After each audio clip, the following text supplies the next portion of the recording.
그래서 10번엔 4번. 그 다음 11번 보죠. 자, 문제를 또 보죠. 취득세 문제입니다. 그 다음에 납세 의무입니다. 그 다음 틀린 것 찾았습니다. 항상 문제 나와 있는 걸 뭘 물어보는지를 알아야 되겠죠. 그래서 취득세, 납세 의무, 틀린 것. 1번. 1번은 뭐냐? 많이 했죠. 등기 등록 여부와 관계가 있다 없다? 없다. 그런데 등기를 하지 아니한 경우라도 사실상 취득이면 취득으로 본다. 이렇게 나왔죠. 맞죠? 항상 취득세, 양도소득세는 등기 등록 여부와 관계 있다 없다? 없다. 그 다음에 여기서 보네. 여기서 포인트 너무 많이 했죠? 조합원용이다. 조합원용은 누가 취득한 걸로 본다? 조합원이 취득한 걸로 본다. 너무 많이 했어요. 맞고. 그 다음에 여기에서 보면은 직계 존비속 필요 없어요. 아무리 직계 존비속이라 하더라도 매매로 취득하는 경우에 대가를 지급한 사실이 입증되는 경우는 유상으로 본다 안 본다? 본다. 그러니까 매매가 나오면 남남끼리는 무조건 유상 취득으로 보지만 직계 존비속이 나왔을 경우에는 입증이라는 말을 보라고 그랬죠. 직계 존비속 배우자가 나오면 입증이 되면은 유상이 되고 입증이 안 되면 무상 증여로 본다고 그랬죠. 가족끼리는 입증이 나와야 됩니다. 맞고요. 그 다음에 여기에서 포인트는 뭐냐? 등기가 필요한 거야. 소유권 이전 등기를 해야 된다는 얘기죠. 그러면 포인트는 교환이죠. 교환이다 그러면 헌집 줄게, 새집 따오, 기브 앤 테이크. 그럼 내 걸 이전 등기 해주고 남의 거, 직계존비속 걸 우리가 이전 등기 해왔으니까 대가가 입증이 됐다는 얘기죠. 따라서 교환이라는 말이 나오면 배우자 직계존비속 관계가 없습니다. 교환은 남남끼리 교환이나 배우자 직계존비속 간의 교환이나 교환은 무조건 유상으로 본다는 것. 그런데 여기는 뭐라고 돼 있죠? 그렇죠. 무상. 이래서 틀렸죠. 그래서 교환이라는 건 우리가 뭐 때문에 직계존비속은 헷갈리라고 나온 거예요. 무시하세요. 교환이 나오면 오늘 꼭 알아둡니다. 교환이 나오면 무조건 유상이 된다는 것. 가족끼리도 필요 없어요. 무상? 요게 틀렸죠. 그 다음에 5번 포인트는 뭐죠? 경매공매. 경매공매는 항상 뭘로 본다고 그랬죠? 유상으로 본다고 그랬죠. 그래서 우리가 취득세 납세 의무는 지문이 길어도 포인트 등기 여부와 관계없고 조합원용이면 조합원, 매매 입증되면 유상, 그 다음에 공매, 경매, 교환은 항상 유상이 되더라. 이렇게 접근하시면 여기서 취득에 대해서 나왔는데 요거와 같은 것이 어디에 나올 수 있어요? 그렇죠. 양도소득세 문제에서도 나올 수 있다는 얘기죠. 따라서 취득으로 인정이 되면 양도로도 인정이 된다는 얘기죠. 그래서 요 내용 꼭 알아두셔야 되고요. 그 다음 12번 나왔네요. 또 뭐냐? 유상취득으로 보지 않는 것.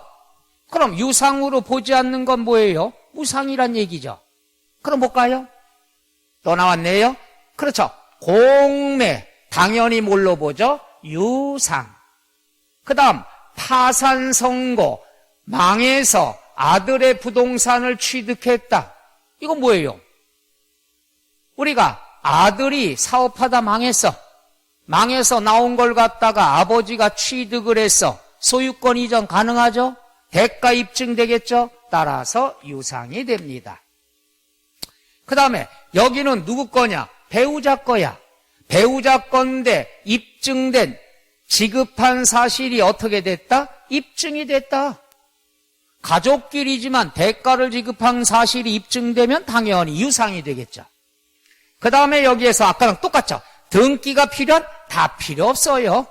그렇죠? 뭐가 포인트입니까? 교환. 교환은 배우자 직계존비속 앞에 있어도 신경 쓸 필요 없다고 그랬죠? 그러니까 항상 유상. 그럼 5번은 뭡니까? 자, 부담부 증여죠. 부담부 증여가 나오면 항상 두 가지가 있죠. 부담부 증여가 나왔다. 항상 채무 상당액이냐 아니면 제외냐. 채무 상당이면 항상 뭐가 돼요? 유상. 제외는 뭐가 되죠? 무상. 이건 이 틀이에요. 벗어나질 못해. 그럼 볼까요? 부담부 증여 나왔네요.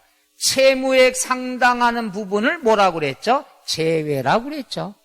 그럼 채무 상당에 여기 넘어서 여기까지만 읽고서 나 뒷다 잘해. 채무액은 무조건 유상이야. 채무액에 상당하는 걸 제외했으면 뭐가 되죠? 무상.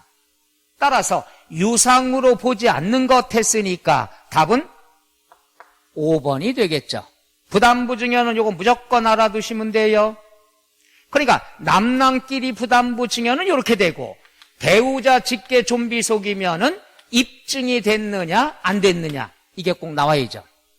입증됐으면 유상, 가족끼리도. 입증이 안 됐으면 무상이 된다는 것, 요거 부담부 증여의 전부가 됩니다. 그래서 유상 취득이면 우리가 어떤 것들이 있느냐, 요건 나중에 양도에서도 주어진다고 얘기했죠. 그래서 항상 취득세와 양도소득세는 양면성이 있더라. 그래서 정리해 주시면 되고요.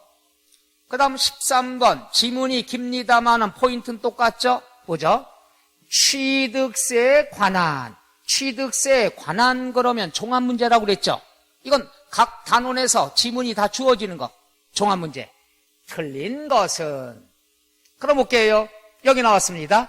기부 체납이다. 국가의 귀속, 국가의 기부, 충성이니까 비과세인데 반대급부를 받았다.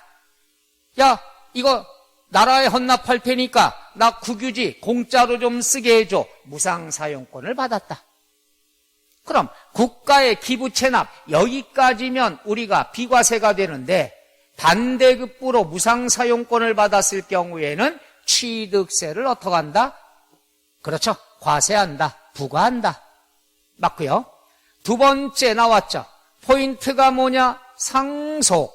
상속은 누가 납세 의무자가 된다? 상속인 각자가 된다. 맞죠?